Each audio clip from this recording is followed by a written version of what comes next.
High friends, welcome to Kannan farms. இன்றைக்கி நம்ம பார்க்க போகிறது பொட்டு கம்பும்பாங்க, மொட்டு கம்பும்பாங்க, உருண்டை கம்பும்பாங்க, ஹச்பி கம்பும்பாங்க. இதெல்லாமே சேர்ந்து ஒரே இது தான். இது எப்படின்னா, நம்ம நேட்டிவ் ஸ்பீஷிஸ் காட்டு கம்புலேருந்து இது கொஞ்சம் ஹையர் ரேஞ்சாக ஹைப்ரிட்டாக கன்வெர்ட் பண்ணி இந்த ஒரு வெரைட்டியை இன்ட்ரடியூஸ் பண்ணியிருக்காங்க. இது பொதுவாகவே ஒரு பூட்டை நல்ல விளைச்சல் இருந்துச்சுன்னா ஒரு பூட்டையிலையும் 1/2 கிலோலேருந்து 1/4 கிலோ கம்பு வரைக்குமே கிடைக்கும் உங்களுக்கு. நல்ல விளைச்சல் இருந்தால் 3/4 கிலோ வரை கிடைக்கிற இதெல்லாம் இருக்குது. அது எப்படி அவ்வளோ பெரிய விளைச்சல் வருதுன்னா, ரொம்ப அடர்த்தியாக போடாத பரவலாக போட்டுவிட்டோம்னா நல்ல விளைச்சல் வரும்.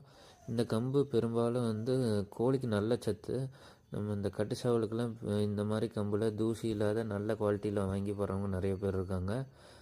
கோழி அப்புறம் மாட்டுக்கு அரைச்சி போடுறவங்க இருக்காங்க. நம்மளும் வெய்ய காலத்தில் மிக்சியில் அரைச்சி கூழாக காய்ச்சி யூஸ் பண்ணலாம். Thank you friends.